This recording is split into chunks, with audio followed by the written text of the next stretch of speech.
Success mania চ্যানেলে সকলকে স্বাগত।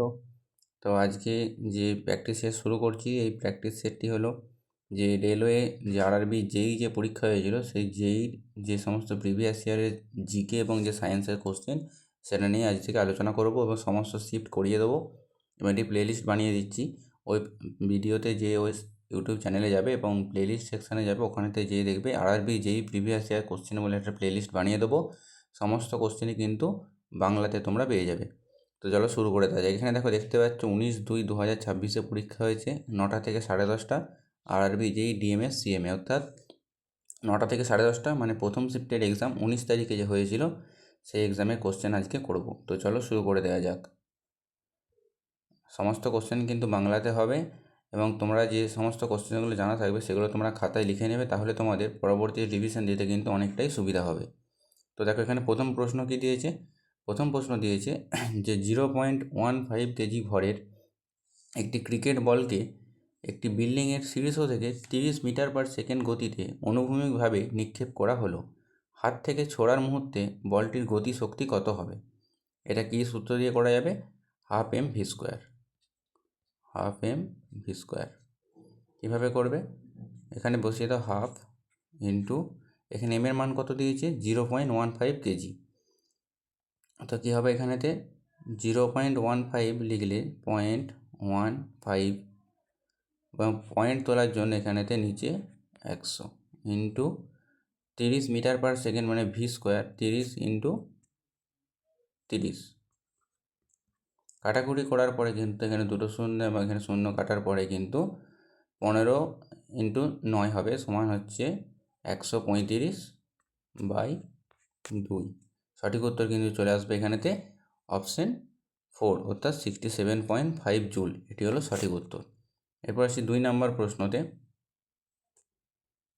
2 নম্বর প্রশ্ন হলো, ভারতীয় পুরাণ ও প্রত্নতত্ত্বে উল্লিখিত ভারতের নিম্নলিখিত কোন উপকূলীয় বৈশিষ্ট্যটি টেকটোনিক বা সমুদ্রপৃষ্ঠের পরিবর্তনের কারণে নিমজ্জিত হয়েছে বলে মনে করা হয়? সঠিক উত্তর হলো অপশন বি, অর্থাৎ 2 নম্বর অপশন হলো গুজরাটের কাছে দ্বারকা। এটি কিন্তু সমুদ্রপৃষ্ঠের পরিবর্তনের কারণে নিমজ্জিত আছে বলে মনে করা হয়। এরপর হলো 3 নম্বর প্রশ্ন, বৈদ্যুতিক বাল্বের মধ্যে বাতাস ব্যবহার না করে নাইট্রোজেন এবং আর্গন গ্যাস ভর্তি করা হয় কেন? সঠিক উত্তর হলো অপশন 4, অর্থাৎ ফিলামেন্টের আয়ুষ্কাল বাড়ানোর জন্য বা ফিলামেন্ট যাতে দীর্ঘস্থায়ী হয় সেই কারণেই কিন্তু নাইট্রোজেন বা আর্গন গ্যাস কিন্তু ভর্তি করা হয়।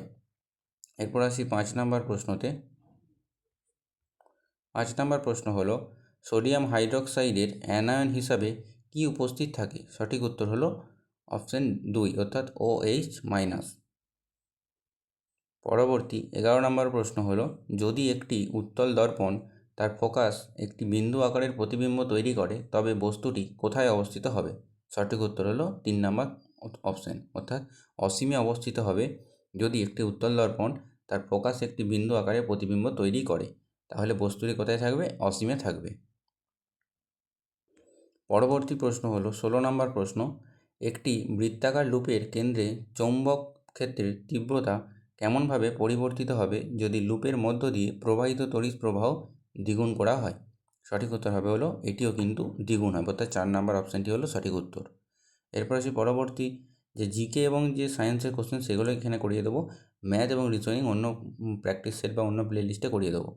তো আসি পরবর্তী প্রশ্নতে। 17 নম্বর প্রশ্ন হলো, মৌলের পারমাণবিক ভর একটি আদর্শ মানের সঙ্গে তুলনা করা হয়। কার্বন 12কে পারমাণবিক ভরের একক হিসেবে বেছে নেওয়ার প্রধান কারণ কী? সঠিক উত্তর হলো অপশান 4, অর্থাৎ কার্বন 12 পারমাণবিক ভরকে পূর্ণ সংখ্যার কাছাকাছি মান দেয়। এই কারণে কিন্তু মৌলের পারমাণবিক ভর, যেটি কার্বন 12-এর পারমাণবিক ভরের একক হিসেবে এই কার্বন 12কে কিন্তু বেছে নেওয়া হয়। 18 নম্বর প্রশ্ন হলো, 2025 সালের international symposium on health technology assessment, অর্থাৎ ইস্টা এর মূল প্রতিপাদ্য কী ছিল? সঠিক উত্তর হলো অপশান 3, অর্থাৎ স্বাস্থ্যসেবার জন্য প্রমাণকে নীতির সাথে যুক্ত করা। তো অপশান 3 হলো এখানেতে সঠিক উত্তর। এরপর আছে 19 নম্বর প্রশ্ন।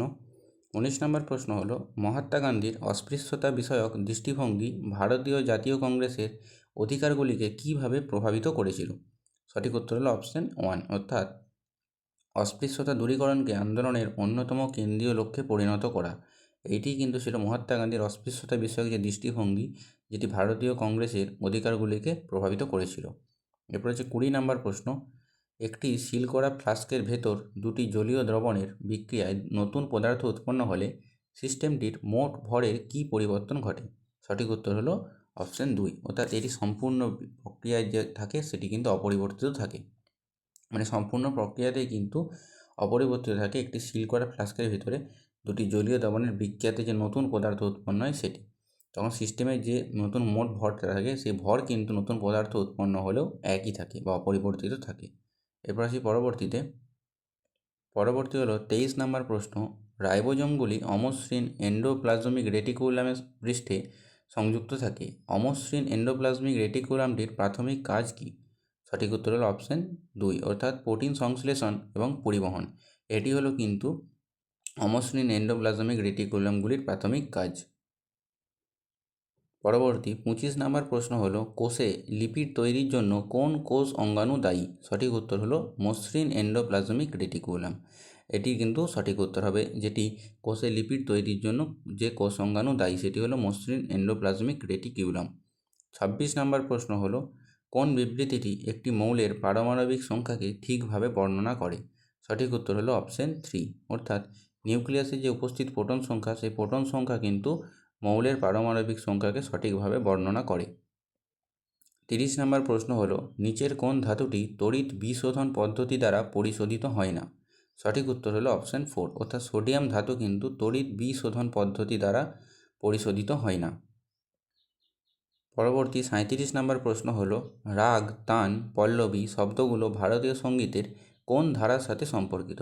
সঠিক উত্তর হলো অপশান 2, অর্থাৎ কর্ণাটকী যে সঙ্গীত সেই সঙ্গীতী ধারার সঙ্গে কিন্তু রাগ, তান এবং পল্লবী শব্দগুলো যুক্ত।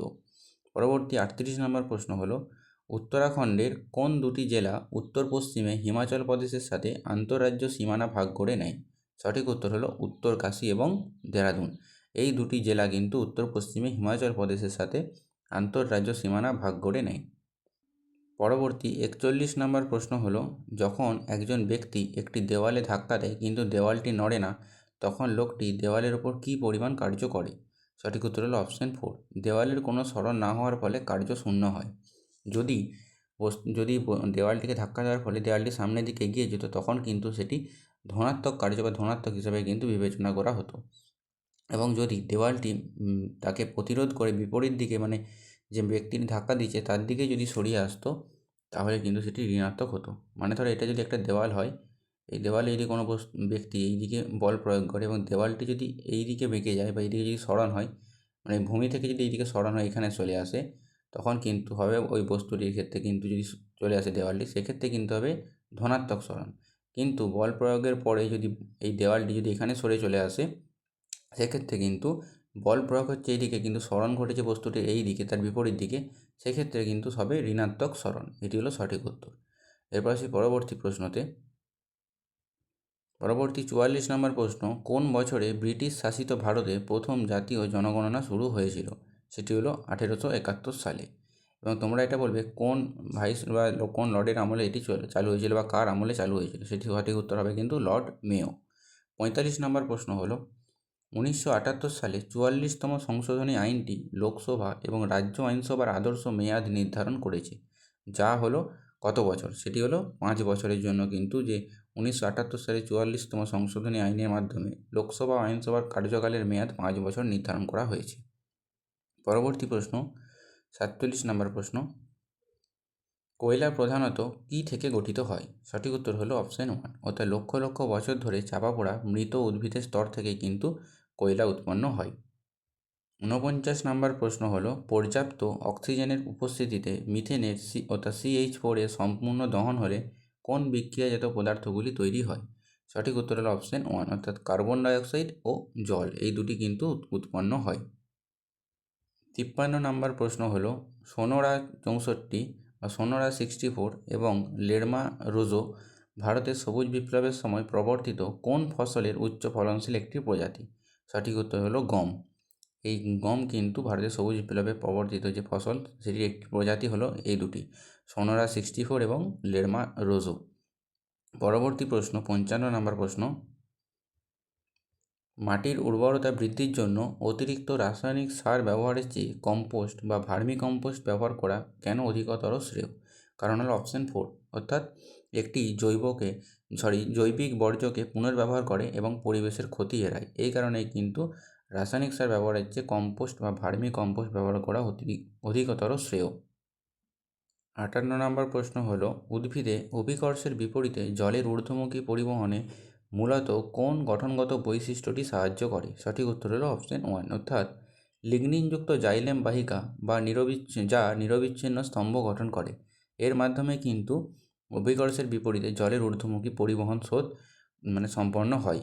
এটি হলো সঠিক উত্তর। 59 নম্বর প্রশ্ন হলো, মানুষের চোখে আইরিসের কাজ কী? সঠিক উত্তর হলো অপশন 4, অর্থাৎ তারারন্ধ্রের আকার নিয়ন্ত্রণ করা। এটি কিন্তু আইরিসের প্রধান কাজ। 60 নম্বর প্রশ্ন হলো, 60 নম্বর প্রশ্নতে কিন্তু বিবৃতিমূলক প্রশ্ন দিয়েছে একটি। নিচে দুটি বিবৃতি পড়তে বলেছে এবং যেটি সঠিক সেটি বেছে নিতে বলেছে। তো বিবৃতি 1-এ কী দিয়েছে, যে নেফ্রনের নির্বাচিত পুনঃশোষণ দেহে জল এবং লবণের ভারসাম্য বজায় রাখতে সাহায্য করে। এটি হলো সঠিক উত্তর। বিবৃতি বি কী দিয়েছে, নির্বাচিত পুনঃশোষণ নাইট্রোজেন ঘটিত বর্জ্য পদার্থকে ফিল্ট্রেট করতে বাধা দেয়। এটি কিন্তু ভুল, অর্থাৎ বিবৃতি বি কিন্তু ভুল। তাহলে সঠিক কোনটি? সঠিক উত্তর হলো অপশান এ, অর্থাৎ বিবৃতি এ। তাহলে 3 নম্বর অপশানটি হলো সঠিক, অর্থাৎ বিবৃতি এ সঠিক, কিন্তু বিবৃতি বি হলো কিন্তু ভুল। এটি হলো সঠিক উত্তর। 62 নম্বর প্রশ্ন হলো, ওয়াশিং সোডা সম্পর্কে নিম্নলিখিত কোন বিবৃতিটি সঠিক? সঠিক উত্তর হলো অপশান 4, অর্থাৎ ওয়াশিং সোডা হলো রাসায়নিকভাবে সোডিয়াম কার্বনেট ডেকাহাইড্রেট, অর্থাৎ Na2CO3 10H2O। এটি হলো এর রাসায়নিক কিন্তু নাম, বা ওয়াশিং সোডার যে রাসায়নিক নাম সেটি কিন্তু দিয়েছে এখানেতে। ওয়াশিং সোডার রাসায়নিক নাম তাহলে কী হয়ে যাবে? Sodium carbonate decahydrate. কখনো কখনো কিন্তু এই সংকেত জিজ্ঞাসা করে, সঠিক উত্তর কী হবে সেক্ষেত্রে? Na2CO3 10H2O। 64 নম্বর প্রশ্ন হলো, 2025 সালে কোন ভারতীয় চলচ্চিত্র নির্মাতাকে ইউরোপীয় চলচ্চিত্র একাডেমির নিবন্ধিত সদস্য হিসাবে অন্তর্ভুক্ত করা হয়েছিল? সঠিক উত্তর হলো পান নোলিন। সেটি হলো সঠিক উত্তর। 68 নম্বর প্রশ্ন হলো, নিচের কোন বিবৃতিটি সবচেয়ে ভালোভাবে ব্যাখ্যা করে যে কেন অসম্পৃক্ত কার্বন যৌগগুলি সাধারণত সম্পৃক্ত কার্বন যৌগগুলির চেয়ে বেশি সক্রিয়? সঠিক উত্তর হলো অপশন 2, অর্থাৎ অসম্পৃক্ত যৌগের কার্বন পরমাণুগুলোর মধ্যে দ্বিবন্ধন এবং ত্রিবন্ধন থাকে, দ্বিবন্ধন বা ত্রিবন্ধন থাকে। এই কারণে কিন্তু সম্পৃক্ত কার্বন যৌগগুলির চেয়ে বেশি সক্রিয় হয় অসম্পৃক্ত কার্বন যৌগগুলি। এটি হলো সঠিক উত্তর।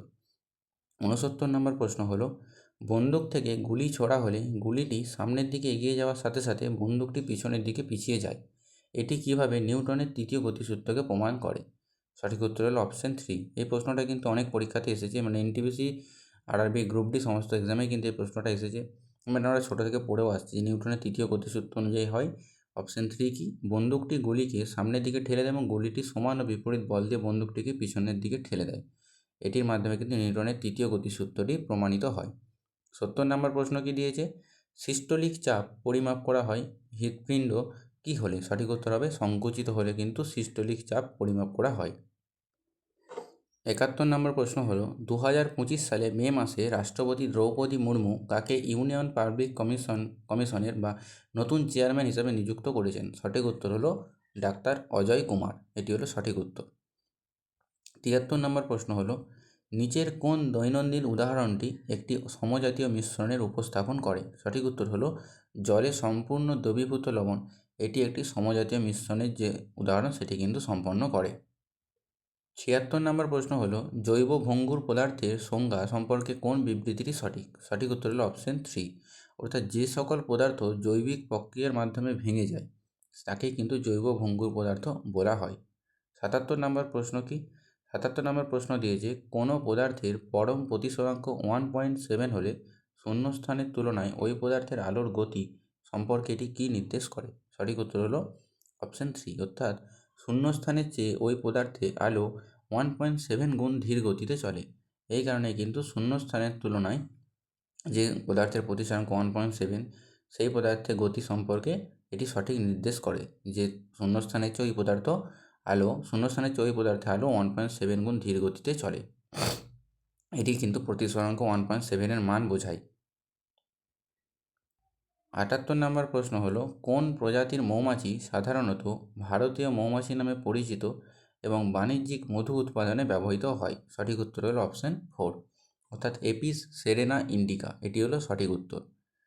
79 নম্বর প্রশ্ন হলো, 2025 সালের মার্চ মাসে প্রকাশিত Leo the untold story of Chennai Super Kings এই বইটির লেখক কি? সঠিক উত্তর হলো PS রমন, এটি হলো সঠিক উত্তর। 81 নম্বর প্রশ্ন হলো, কোন উৎসেচকটি মানুষের মুখে কার্বোহাইড্রেট পরিপাক শুরু করে? সঠিক উত্তর হলো অপশান 3, অর্থাৎ লালারসে উপস্থিত স্যালাইভারি অ্যামাইলেজ কিন্তু মানুষের মুখে যে কার্বোহাইড্রেট পরিপাক শুরু, সেটি কিন্তু ওই লালারসে উপস্থিত স্যালাইভারি অ্যামাইলেজ শুরু করে, এই উৎসেচকটির মাধ্যমে কিন্তু শুরু হয়। 83 নম্বর প্রশ্ন, নিচের কোন বিকল্পটি ব্যাপক পরিবেশ দূষণ সূচকের একটি বৈশিষ্ট্য নয়? সঠিক উত্তর হলো অপশান 1, 1983 সালে এটি প্রথম চালু করা হয়। এটি কবে চালু করা হয় বলে, যেটি কোনো সূচকের নির্দিষ্ট বৈশিষ্ট্য এটা নয়, এই কারণে কিন্তু এটি ভুল উত্তর হয়ে যাবে, বাকিগুলো কিন্তু সঠিক উত্তর। অপশান 2, অর্থাৎ একটি শিল্পাঞ্চল ছাড়া অন্যান্য জনবসতি এলাকায় প্রয়োগ করা সম্ভব, এটি একটি সূচকের বৈশিষ্ট্য হবে। 3 নম্বর কি, এটি একটি প্রাথমিক সতর্কতার পদ্ধতি হবে, এটি একটি সূচকের বৈশিষ্ট্য হবে। 4 নম্বর, এলাকায় চিহ্নিত সমস্ত দূষণকারী উৎসকে চিহ্নিত করে সর্বজনকে অবগত করা, এটিও কিন্তু সূচকের বৈশিষ্ট্য একটি হবে। 85 নম্বর প্রশ্ন হলো, 2024 সালের অক্টোবর মাসে প্রকাশিত বিশ্ব ক্ষুধা সূচকে ভারত কতগুলি দেশের মধ্যে 105তম স্থান অধিকার করেছে? সঠিক উত্তর হলো 127টি দেশের মধ্যে 105তম স্থান কিন্তু ভারত অধিকার করেছে। 86 নম্বর প্রশ্ন হলো, লোকসভায় ক্ষমতাসীন সরকারের বিরুদ্ধে অনাস্থা প্রস্তাব পাস হলে সাংবিধানিক পরিণতি কী হবে? অপশান 2 হলো সঠিক উত্তর, অর্থাৎ মন্ত্রী পরিষদকে পদত্যাগ করতে কিন্তু বাধ্য হতে হবে তখন। 91 নম্বর প্রশ্ন হলো, একজন পদার্থবিজ্ঞানী একটি উত্তল লেন্স ব্যবহার করে সূর্যের আলোকে একটি কাগজের উপর কেন্দ্রীভূত করলেন এবং লক্ষ্য করলেন যে লেন্স থেকে একটি নির্দিষ্ট দূরত্বে ক্ষুদ্রতম ও উজ্জ্বলতম বিন্দুটি তৈরি হয়। এই পরীক্ষাটি লেন্সের কোন ধর্মটি নির্ণয় করতে সাহায্য করে? সঠিক উত্তর হলো অপশান 2, অর্থাৎ পরীক্ষাটি লেন্সের ফোকাস দূরত্ব নির্ণয় করতে কিন্তু সাহায্য করে। 92 নম্বর প্রশ্ন হলো, দেশি ও বিদেশি মুরগির প্রজাতির মধ্যে সংকরায়ন কর্মসূচি কেন গ্রহণ করা হয়? সঠিক উত্তর হলো অপশান 4, অর্থাৎ কাঙ্ক্ষিত বৈশিষ্ট্যসমূহ নতুন প্রজাতি উদ্ভাবন করতে বা নতুন প্রজাতি উদ্ভাবনের জন্যই কিন্তু এই সংকরায়ন করা হয়। 93 নম্বর প্রশ্ন হলো, যদি একই উপাদান এবং দৈর্ঘ্যের একটি পাতলা তারের পরিবর্তে একটি মোটা তার ব্যবহার করলে অ্যামিটারের রিডিং বৃদ্ধি পায়, তবে তার সম্ভাব্য কারণ কী বা কেন বৃদ্ধি পায়? সঠিক উত্তর হলো অপশান 4, অর্থাৎ মোটা তারের রোধ ক্ষমতা কম, যা বেশি তড়িৎ প্রবাহিত করতে সাহায্য করে, এই কারণে কিন্তু অ্যামিটারের রিডিং বৃদ্ধি পায় মোটা তার ব্যবহার করলে। 99 নাম্বার বা শেষ প্রশ্ন এই জিকে এবং জেনারেল সায়েন্সের, যে 1932 সালে পুনা চুক্তির ক্ষেত্রে নিচের কোনটি সত্য নয়? সঠিক উত্তর হলো অপশান 3, অর্থাৎ আম্বেদকর এই চুক্তিতে স্বাক্ষর করতে অস্বীকার করেন, এটি হলো ভুল উত্তর। তো প্রথম থেকে শেষ পর্যন্ত দেখার জন্য সকলকে ধন্যবাদ। তো চ্যানেলটি সাবস্ক্রাইব করে রাখো, আমি একটি প্লেলিস্ট বানিয়ে দেবো, ওই প্লেলিস্ট সেকশানে তোমরা গেলেই কিন্তু তোমরা দেখতে পেয়ে যাবে যে আরআরবি যেই যে প্র্যাকটিসের বা প্রিভিয়াস ইয়ারের যে কোশ্চেন, সেই কোশ্চেন কিন্তু সেখানে আপলোড করে দেবো। এবং আরেকটা দেবে প্লেলিস্ট আছে RRB group D previous year question এবং লাস্ট মিনিট রিভিশন, ওই প্লেলিস্টগুলো কিন্তু দেখতে পারো, অনেক পরীক্ষার ক্ষেত্রেই কিন্তু তোমাদের অনেকটাই সুবিধা হবে। চলো ভিডিওটা এখানেই শেষ করলাম, সকলকে অসংখ্য ধন্যবাদ।